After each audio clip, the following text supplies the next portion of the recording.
I love this question. It's a really good one. So I think the myth is that you must always follow the data. And it's not that that's entirely untrue, but I would say that you need to first start with an audit of the data, understand what is informing what it's saying and how complete is it, how clean is it, how connected is it to the whole picture before you move. And so within the nonprofit sector, I see this so frequently where we have an incomplete picture in data because it's all that we're able to track. And we're making decisions based on that. So one example of that is I was working with a client recently, and they were ready to make some very major changes to their marketing strategy based on what was converting from what they were able to pull out of their CRM.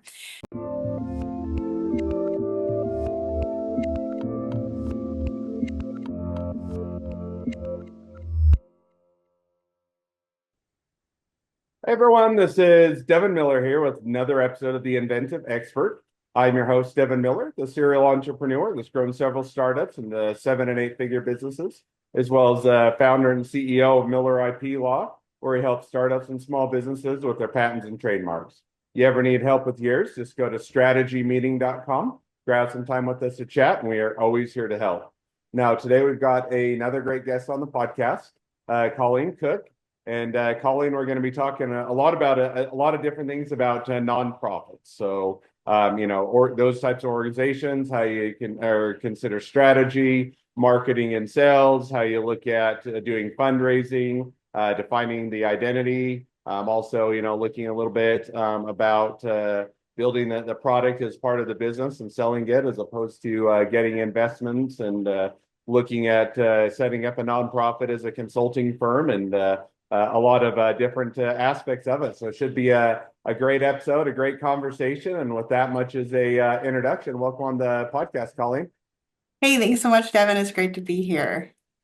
Absolutely excited to have you here. So, well, now before we dive into the topics at hand, or just as a quick reminder to the audience, so Colleen was on our sister podcast, the Inventive Journey. So if you haven't had a chance, definitely encourage you to go check her episode there. But for those that haven't had a chance to catch that episode yet, maybe take a minute or two and just introduce yourself to the audience. Yeah, so I'm Colleen Cook. I'm one of the co-founders of High Tide, which is a CRM for nonprofit organizations. And I've spent my most of my career in the nonprofit sector, either working within it or in on a consulting side, working with nonprofit organizations of all sizes. And I am really passionate about the good work that they do. I'm a very mission-driven person, and so really dedicated to doing things that help move that forward. In my personal life, I've got a great husband named Mike who also works in the nonprofit sector. And then I've got three beautiful daughters and just love spending time with my family and doing things, with them in our community. So. Awesome. Well, definitely a great introduction and sounds like it's a great journey. So Yes. kind of to kick things off, because, and diving right into it, one of the things that we chatted a bit before, or at least you touched on, is I think when you look at, or the typical person looks at a nonprofit, they have the impression, right or wrong, or the, conception or misconception that, nonprofits are really they are set up and organized to be fundraising avenues, and not in the sense that they're sole purpose of fundraising, but when you set up a nonprofit, it is, hey, we're going to go out, we're going to ask a whole bunch of people to donate for a cause, and then we'll go out and do as many good things as we can for that cause. And I understand that that's a very simplistic way of doing that. But I think that in the idea is at least when I've talked with a lot of people getting into nonprofits is, oh, everybody, I've got a great mission and people are certainly going to be willing to donate, and don't oftentimes think about the strategy beyond that. So I guess packing that all in, one of the questions is all nonprofits really just hey, I'll go fundraise, ask a lot of people for money or do events, and then I will go out and spend that money on a good cause? Or is there different strategies or different ways of approaching it or thinking about it, or maybe give us a bit of an idea there? Yeah, so it's a great question. When you look at the way that nonprofits work in the United States, it's based on the principle that social good is the responsibility of the public. And so the reason that nonprofit organizations are called nonprofit organizations is because the way that they're structured is that they are meant to reinvest all profits into the mission of the organization. And so the things that make a nonprofit are that they have a board, and that board is the fiduciary responsible parties for the organization, and they have a mission, and the mission is meant to serve the public good in some way. And if they have those things, and there's other into the details on that somewhere else, but if they have those things, then they qualify for uh, being able to take in tax deductible donations and chartering as 501(c)(3). So when you look at organizations that are raising money, they are usually looking to do that in order to meet a need that they see and serve that need with some sort of good service, or sometimes it's not a service. Sometimes it's tangibles, like meeting tangible needs like food or clothing or shelter, things like that. And sometimes it's more in the intangible things that feed the human soul, like the arts or education. But all of those organizations that charters a nonprofit, ultimately they're out to do some sort of good in the world, and if they want to do that in a more effective way, they need to grow their pool of people who can help support that. And so organizations have a wide range on how they go about this. You see organizations, a lot of nonprofit organizations are very small and founder led, meaning that a person had an idea, they wanted to spend their time doing it. And so they started a nonprofit organization, they gathered a board, and everybody's volunteer, and they fuel it and they take it down the road. But as organizations grow and mature, or as the need around them expands, often then they need to build a little bit more momentum and a broader network. And that's where you really see fundraising strategy begin for organizations, is when they need to be more effective to meet the needs or grow beyond their natural network. And that's really where our work starts to intersect with theirs. No, makes good sense. Now, maybe one follow-up to that. So, and this is an area where, I'm probably the typical or person that looks from the outside in and not overly familiar with them, but is with the nonprofit, you touched on, hey, they are really incentivized, or they're structured. It's probably a better way to do it, that they need to reinvest all the income or money that comes into the cause. Now, are they always structured that it is purely fundraising, or can they offer goods and services or consulting services, or can they sell a product, or can they, do any of those, or is it really restricted to, simply going out and expanding your network and putting out events and otherwise, raising the money? In other words, not from, don't know which way it goes, and or just would be curious to find out a little bit more. Yeah, so no, they lots of organizations have an earned income revenue stream as well as their charitable revenue stream. There's a wide range of business, like they're businesses. They're businesses just like yours and mine. But the difference between a nonprofit organization really comes down to the power of the board, and which is it makes it a bit more like a corporation in that, where it's like the board makes the decision makers, whereas like in an LLC, the small business owner holds the power of the ownership group, whatever, however you structured it. And the return, like most nonprofit organizations are turning a profit, but they're not taking those profits into the holders of those who own the organization, which would be the board or the leadership team. That those profits get reinvested into the organization, and then get distributed where it makes the most sense strategically. And so that might be operations, that might be facilities, that might be into the program services. Most organizations feel a responsibility to 50% or more direct those funds into programs, because really they exist in order to meet a need that they see in the world. And so you want to have the majority of your resources being directed towards your program services. But very often in different phases of growth with an organization, that balance will look different because the needs of the organization in order to foster that growth might be a bit different. So if you're in a capital campaign where you're building out a facility, or if you're scaling up your team, or if you have some bigger like structural needs, you might see those balances change. But the real difference is that you can receive charitable donations and provide a tax deduction for those who give. And you can use those funds in order to make a social impact. Hmm. No, makes good sense, and certainly appreciate the insight there. Now, let me follow up maybe one additional question, or I don't know, one. I always have the habit of saying one additional question when I usually Oh, have a whole. let's Um, talk, Devin. We can chat. yeah, so I think, as with, I think a lot of, so nonprofits aren't immune from a lot of the same thing, at least, my limited perspective, but they're not immune from a lot of things that a normal business is, right?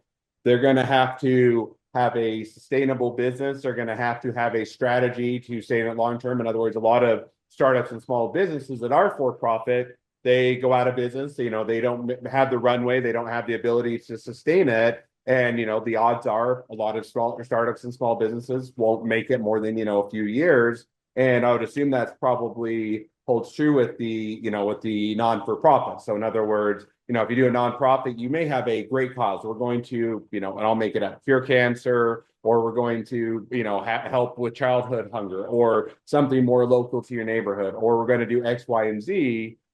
Great cause, but there are a lot of nonprofits out there, a lot of, a lot of demands on people's income and money to sustain or to help out a lot of different areas. And so as you're looking at maybe, initially getting into it when you're going to be, going and asking or setting up the business, setting up the structure, looking at the strategy, how are we going to set this up to be long-term and sustainable? Kind of what are some of the strategies or things that you should be looking at or considering, or what is kind of the strategy goes into that so that you can set it up to be long-term successful rather than you go ask all your friends and family for donations, you feel good about yourself for a few months and then it goes under because you can't sustain it. Does that make sense? Yeah, it makes tons of sense. So yeah, you're right. In many, many ways, it is very similar to any other business.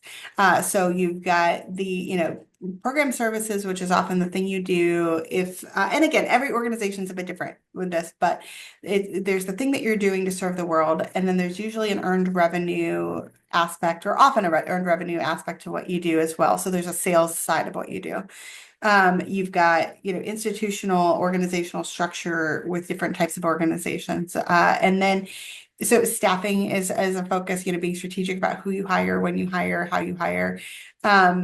But what's different for nonprofit orgs from a typical business, because they also have the same challenges with marketing and brand that every business has to overcome, plus all of the, legal and governance things that go along with nonprofit organizations in order to stay compliant to uphold your 501(c)(3). So those things are operational and important to figure out. But what's different for a nonprofit organization from a typical business is that is the donations piece of it. And donations can come through individual gifts, they can come through corporate gifts and sponsorships, they can come through grants, they can come through tax credits. There's a number of different ways that you can engage with a giving program. And there's the benefit there is that in business, if you want to grow beyond what your sales stream is able to provide for you, then the only way to do that is to sell off a fraction of your business and take on an investor or to take on debt. But with nonprofits, you have this third way where you can also invite donor support. And so it's a beautiful thing, truly, raising support for something, because as human beings, there is a limit to the meaning that we can draw from success. Most humans, when they achieve a certain level of success, there's often a little bit of an ennui that comes in that place where it's like, oh, I thought this would scratch an itch that I felt deep in my soul, that once you get there, it's a little like unfulfilling. And so you often will see successful individuals find philanthropy and volunteerism and mentorship as a meaningful overflow of of the success that they built. And that relationship is awfully inspiring because you can see people take the fruit of their wealth and of their hard work and reinvest it into the social good. And that not only helps the people that they're serving, but it also helps them and their families to feel a deeper sense of meaning and purpose in their own life. And so that fostering that through relationship building is a really huge key of doing nonprofit work well. And it's not only on the financial side, is there's also this other component of volunteerism that you have in a nonprofit organization. So, with a small business or a medium-sized business, any business, for profit, typically they encourage you to pay your employees. It's strongly encouraged. You're a lawyer. I think you probably have some laws that tie into, you pay your Sure. people. But with nonprofits, you can be volunteer run and led forever. And you can do that without having the capacity to pay salaries. Now, is that ideal? No. Not, it's not, sometimes it is. It depends on the organization and the context they're serving within. But that's another lever you can pull as you look to grow the impact that you're having is it's charitable revenue and it's volunteerism because time is very, very meaningful from a resource standpoint. Is like, Devin, if you were to give a nonprofit your time and expertise, that would have a tremendous value to them that's tangible and will help move the needle for them and needs to be stewarded in a similar way. And so from a strategic standpoint, organizations need to be playing all of those games as leaders in order to really foster growth if growth is their goal. And if growth isn't their goal, they still need to be looking at how do they move those things forward relationally and strategically within the business because people move on, people die, networks fade, people age. And so if you want to see the mission that you've identified as your goal really make an impact long term, you have to have a succession plan beyond your own personal network, beyond your own personal funds. And so it really is all hinged on what is the goal of the board and the organization's leadership, and what do they want to do and how they execute upon that strategy. But at its root, it's always about relationship building and growing your network and deepening the impact that you're able to have. Makes perfect sense, and definitely it's insightful. So now shifting gears just a little bit, but I think along a lot of the same lines that you just touched on. I mean, I think and again, I always find it interesting that really, aside from there are differences in a nonprofit versus for-profit, mission driven. Maybe a lot of times a different way that you can sustain or support the business, and some of those, and yet a lot of the same things that you hit into are going to, while you may have different approaches or different ways that you tackle it, you're still going to have to address a lot of the same issues as with any given business. And one of those would be, how do you market yourself, or how do you get yourself out there? How do you get people known? So in other words, hey, you have a great mission, you have a great team on board, you have a great strategy, and you still have to be, it's kind of like the old multi-level marketing. And I'm not saying nonprofits are like that, but you usually approach your friends and family. Usually you get that started first, and those are the ones that you hit up, as far as getting things kicked off and going. But then after you hit that initial area, you have to figure out, okay, now how do I go and reach those individuals that aren't the friends and family, aren't inside my national network, in order to continue to build and grow. And so kind of if you're to take that as the preface, if you're to counsel or give some ideas or kind of give a bit of feedback, how does a typical, and I know there's a lot of different types of non-for-profits, but how do you start approaching marketing and sales and getting the name out and letting people know about your mission and what you're doing and separating yourself out from everybody else out there? Yeah, so I think, the business principles all apply here, which is, have a strong brand, be very clear on your brand story and what it is that what you're out there to do. Being really intentional with visuals and digital assets is a really key part to just lay the foundation for a good marketing strategy. But from there, it's about being really empathetic to your audience and what's meaningful to them. And so, the the huge benefit that nonprofit organizations have is that they're doing something that's inspiring and meaningful. And that when you are doing something like that and you can tell that story effectively to the right people and in the right placements, you can win engagement very quickly because people already care about the cause that you are championing. And so that's an easy way to begin your strategy, is to say, hey, what is this thing that we ultimately care about and why does it matter? And how does the need for that exceed the resources that are available?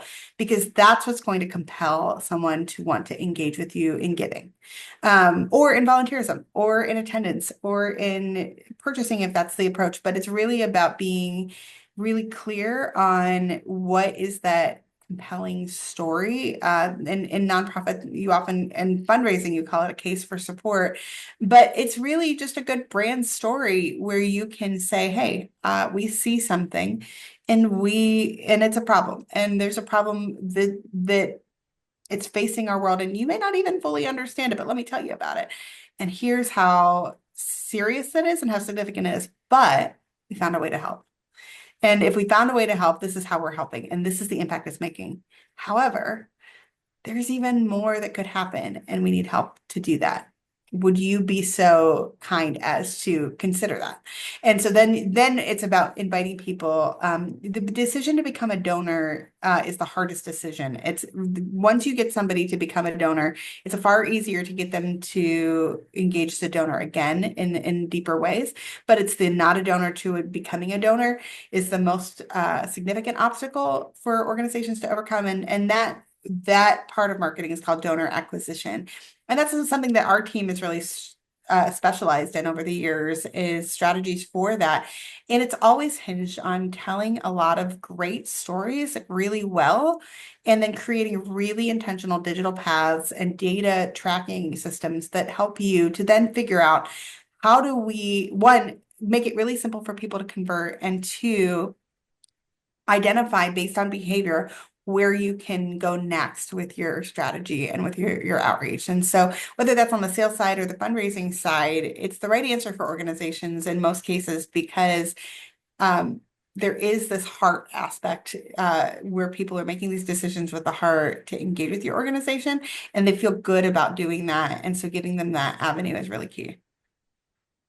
No, makes good sense. Now, maybe to follow up on that, and I don't, it's always kind of hard when you ask general questions and are looking for specific answers. But if you were to look at, kind of how the landscape is changed or evolved, or maybe stayed the same, generally are you seeing a shift towards mostly being online, using, whether it's social media or websites, or doing that type of outreach, or is it more or maintaining the tried and the true? You have a fundraiser, you have a big event, you have people come and attend and donate, or do an auction, or do activities, or are you seeing a mixture of that? Or are there other avenues that people are starting to explore or pursue, or kind of you see any, or what do you see as far as kind of the avenues that are being utilized, and any trends in that? Yeah, so it is a wide range. The buzzword for lots of years has been omni-channel, and I think that maybe a redefinition of that in my mind is strategically choosing the channels where you're going to have the most impact and the most effective conversion, and measuring what that is. And so every organization's, the way that our society works is these behaviors are always changing for us as humans, as new technologies roll out, as new trends emerge, as our relationships change with social media and with physical marketing materials. Is like you watch it change for all business, like for as it changes culturally. But the question really becomes is like within your community of support and within those you're trying to reach, what are they doing? What are your personas doing? And so in the nonprofit sector, there is a lot of effective event fundraising. There's a lot of effective online fundraising, and there's a lot of effective traditional, like physical letters in the mail. And there isn't one right way, but I think where we see the biggest gains being made is when you're intentionally doing multiple things in the aggregate. Because the reality is I don't know about you, but I get thousands of notifications every day. When you add together email and all the social media channels and all my kids' schools and the my own personal network and all the apps, it's like there's this inundation that we all are getting with, pings all day long. And so there's a selective amount of things that we can give our attention to. And we might care about something, but not be able to fully engage with it just because of this notification overwhelm. So it puts a deeper pressure on really good content and a multi-channel approach that is strategically thinking about things more in the aggregate, not in a single silver bullet that's meant to close the deal. And so if you're going to do a fundraising event, which can be very effective when done well, then being very intentional with the lead up, with the what happens at the event and with the follow-up, from a multi-channel strategy has to be a part of it. And then you have to weigh the cost benefit analysis of like how much time and money goes into this event and all of the work leading up to it and all of the follow-up, and does it yield enough of a return for it to be a good use of our time? And the only way for that to happen is if you're really measuring it effectively. And this is where the sector, I think, is really struggling a bit, is in the measurement of these things. And it's very much for us, one of the reasons why we built High Tide was to get a tool in people's hands where you could get a full picture of what's going on within the organization's strategic efforts and measure it really clearly and replicate the things that are working and stop doing the things that are wasting a lot of time and not necessarily ultimately yielding return at the end of the day. Now that's a lot of great insight to that. Now, maybe one thing, and we're already reaching towards the end. It feels like we just barely started or dove into the conversation. But one of the things I think that you hit on, and if not, if I'm up in the night, by all means, reel me back or course correct me. But I think one of the things that you mentioned that you've seen or you do or that you help with or that is sometimes nonprofits also can be, or at least an aspect of them, be a consulting firm, right? So in other words, an aspect or an avenue is, hey, I might go out and say, hey, you need help with, or go out to businesses or do consultations on, whether that's again, awareness or, here's how you can better help people or you can address these issues or here's some of the other things that kind of mirror match what they're doing but also give them an avenue to further reach, other businesses, other clientele, other aspects, and do it kind of as a providing consulting services in addition to or to supplement or integrate in with other things they're doing. Is that do I remember that right, or is that in line, or am I up in the night there?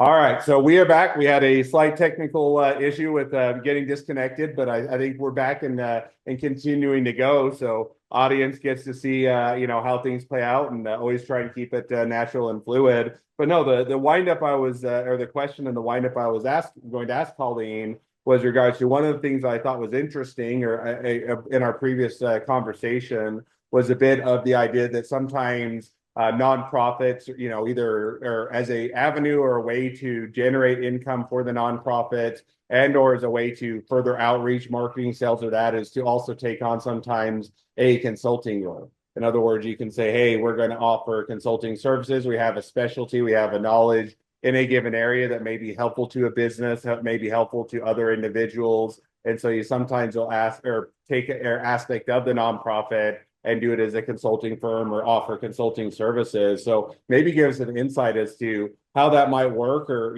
kind of what people might consider as they look at that as something that fold into their nonprofit. Yeah, so I don't know of many nonprofits that are doing consulting services. As our consultancy is a for-profit that works with nonprofits, but there's lots of organizations that do. Here's the thing that's so interesting about a nonprofit organization is there's a lot of organizations that are serving a lot of different needs, and so there very well might be organizations doing just what you're talking about. I was speaking with an organization that does holistic healthcare consulting, and they're nonprofit. And so I think what we are seeing in the sector is curiosity and imagination in what deeper needs can we serve is for our community, whether that's the business community, whether that's the education community, whether that's the health community, and how can we do that in a way that is a public service and not focus on for-profit gain. You see a similar mindset in B corporations as well, where it's like, no, we're a for-profit business, but we're doing something with a social good arm or with an intentional social good aspect of where we're channeling our profits. And when we look at like generationally, the values of the millennials and then especially Gen Z, and I think we're seeing this also with Gen Alpha, there is a different expectation on leaders and businesses and organizations to be intentionally doing something good with what they're doing and not just being corporate and greedy. And that's a good thing for the world. That's a good pressure to apply. And so there's so many different ways you can structure that from a corporate standpoint. So for like those of us who are on the business side in the for-profit space, you can like in our consultancy, we very frequently just gave away consulting to organizations all the time. I do it all the time. Uh, I cannot tell you how much of my time is spent just giving away free advice or whiteboarding something with people. And what we found is like that's a great way to very quickly be generous with what you can do. Organizations, nonprofit organizations that are not large tend to be pretty strapped in terms of resources. And so really it's like it's very similar. It's funny having lived on both sides of startup culture in the SaaS space and the nonprofit sector. There are so many similarities to that energy. Is like there's this grittiness and scrappiness of when you're starting something new, that entrepreneurial spirit that you see throughout the nonprofit sector because they know they're reliant on resources that are not necessarily going to come from their own pockets. And so there's this really focused energy that is very fun and very exciting and also very dramatic in order to be a part of, because sometimes it's like we don't know how we're going to make the ends meet in this by the end of this month. And then you see a donor come in with a surprise check and it saves the day. I can't tell you how many organizations have countless stories like that, and they're incredibly inspiring to see how hard work and focused effort can really pay off. Oh, that makes perfect sense. And I like it. We offer, the reason that kind of, sparked a bit of interest is one is they hadn't, really thought about it or seen others doing it. Kind of as you mentioned, we do free consultations with my law firm, and we will help a lot of startups and small businesses. But we also offer, paid consultations. So in other words, we'll say, hey, here's an initial introduction, answer a few questions. If you need additional or further utilizing, our services, then let's pay this up as either an ongoing, one-off paid consultation or an ongoing kind of retainer. And it just is interesting, I think that, kind of exploring on the nonprofit side of other avenues or ways that you can both help the community as well as support the nonprofit is kind of saying, hey, we're putting out a lot of great content. Here's a lot of great information. And here are avenues that we can help you leverage it, or we can come in and consult on, kind of how you can adapt this to your business or otherwise utilize it. So this was kind of an interesting thought that was raised. So, well, we are already reaching towards the end of the episode, and it seems like we barely scratched the surface. So we'll have to have you back on to maybe one of our sister podcasts here in the future. But at least definitely, at least as we wrap up for today, I always love to wrap up with the same question. So we'll jump to that now. So that question is within your industry, what is the biggest myth and why is it wrong? Yeah, I love this question. It's a really good one. So I think the myth is that you must always follow the data. And it's not that that's entirely untrue, but I would say that you need to first start with an audit of the data, understand what is informing what it's saying and how complete is it, how clean is it, how connected is it to the whole picture before you move. And so within the nonprofit sector, I see this so frequently where we have an incomplete picture in data because it's all that we're able to track. And we're making decisions based on that. So one example of that is I was working with a client recently, and they were ready to make some very major changes to their marketing strategy based on what was converting from what they were able to pull out of their CRM. Not our CRM. So it when we dug into it though, there was an unbelievable amount of data that wasn't living in their CRM that completely changed the picture. So when we boiled it all down, they had 1% of their conversions actually showing in their CRM. Everything else was living outside the system. And they were making marketing decisions based on what that report was telling them because they hadn't dug in to say, hey, is this really complete? What other pieces of data do we have that might help round out the picture? So my advice here is yes, follow the data, but first audit the data, hold it up to the light and look at multiple pieces of data in perspective to really understand the full story and then move. But don't take anything at face value because so often we see people working with a fractional picture and making decisions that can be pretty harmful for their organization because they didn't have a full understanding. No, I think that's definitely a great myth to dispel, but also a lot of great insight with that. So, well, now as we do wrap towards the end of the episode, if people want to reach out to you, they want to be a customer, they want to be a client, they want to be an employee, they want to be an investor, they want to be your next best friend, any or all of the above, what's the best way to reach out to you, contact you, find out more? Awesome. Yeah. So hightide.com is where you can learn about our product. We're on all the social media platforms. You can find me best on LinkedIn, Colleen Cook on there, and I would love to connect.